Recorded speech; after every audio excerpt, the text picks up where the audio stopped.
So I came out to my parents as trans in February of 2012, and it went okay.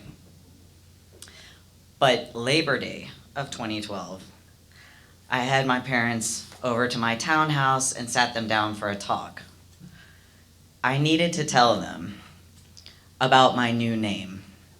This was a name that I had been secretly using since 2009, Ames, which is my mother's maiden name.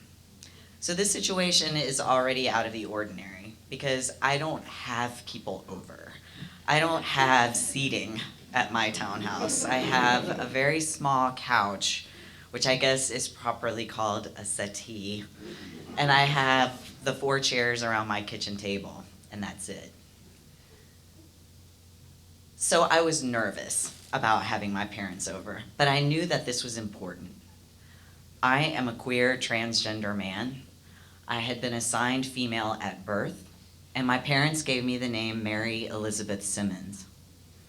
For trans people, our names and how we identify can be a really important part of our sense of who we are and the control that we exert over our lives.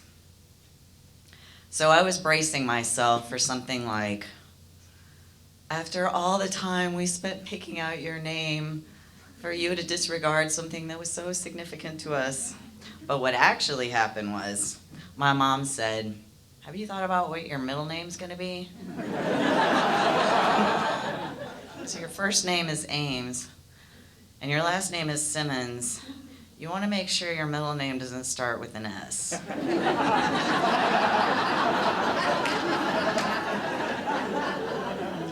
Then your initials. So my parents took it pretty well.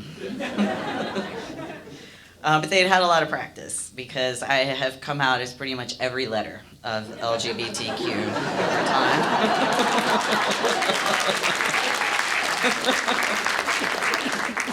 So yeah, initially I was married to a man and I took his name and that didn't work out. Not too long after that, I came out as bisexual, which for me was a useful middle ground at that time of sexual orientation. And then I came out as queer, and I did that for about 20 years. And toward the end of that time, I began identifying as genderqueer, which was another useful middle ground of gender identity. And then in 2009 is when I started using the name Ames secretly. So I knew I was trans, but I wasn't really ready to even talk about it really with myself, much less with the other people in my family. But you heard my family did okay with it. The US legal system, on the other hand, was an entirely different matter. So ID documents are the bane of transgender people's existence. It's very important which documents you get in which order, because you have to have some documents in hand in order to be able to get other documents later. It's a very complex maze, and some trans people just give up. They don't have the money to get all their documents updated, or they don't have lawyers to help them, or they can't get time off work to pursue them. And I was one of the lucky people. I have a law school education, and I had enough money to get a court order changing my name. So I took that down to Social Security and got my name and gender marker updated, and that enabled me to go and get a new passport. And within the hour of me receiving that passport, I was down at the Department of Motor Vehicles with the passport and my surgeon's letter getting a new driver's license. So like many of you, probably when you first got your driver's license, I walked out of there with this flimsy piece of paper. I mean, the best piece of paper I've ever had in my life, but a paper license. And I ended up, of course, having to travel with this paper ID. I went to Washington, D.C. this past May for my organization, Human Rights Campaign's Men in Leadership Retreat. So it was me with 25 other gay, bisexual, and queer men for a volunteer leadership retreat where there was lots of intimacy and vulnerability and sharing that was designed to boost up our leadership. And that retreat was really important to me as a piece of solidifying my identity as a man. And to be honest with you, I had a lot of trepidation about whether I would be fully accepted as a man during the retreat. But by the end, I was one of the brothers, and we were all going out to a gay bar in DC.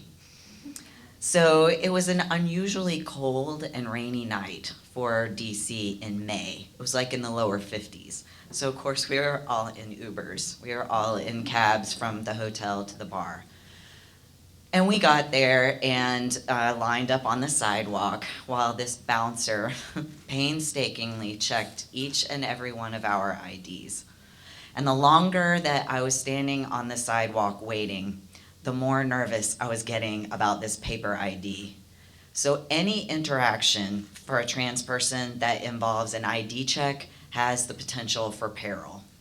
And sure enough, I get up there, I pull out this paper ID, and the bouncer says, yeah, we don't take that. And inside my head, I started thinking, like, I guess this is gonna be one part of this weekend that I'm just not gonna get to experience. Like, I guess I'm going back to the hotel, like, bye. And then I thought, this is a gay bar. Like, gay bars traditionally have been the one place that gay men could go and relax and be themselves and not have their identity policed. And now it's this gay bar. It's really this stupid paper ID that I have that's keeping me from Beyonce and high-end vodka, which is my queer manhood. And I said, no, I have another play here. So I pulled the bouncer to the side, and the manager, who had also come out by this time, and lowered my voice, and I said, look, I'm a trans person. I just got this ID. You have no idea how hard it was for me to get this ID. I can't help it that this is all I have. And in the meantime, behind me are 12 to 15 of my retreat brothers, immaculately dressed gay. They're standing on the sidewalk in the cold with the rain slowly melting all the product in their hair. So the manager looks at them, and he looks at me, and he said, okay, you can come on in. So as I crossed the threshold with one of my brothers, he said, it's a good thing they let you in, because if they wouldn't have let you in, they would have had the next Stonewall riots on their hands here. And with that, I was able to have exactly what I wanted, that average night at a gay bar with all of the sticky floors and the techno and the bad pickup lines. Trans people 1, bureaucracy 0. Thank you.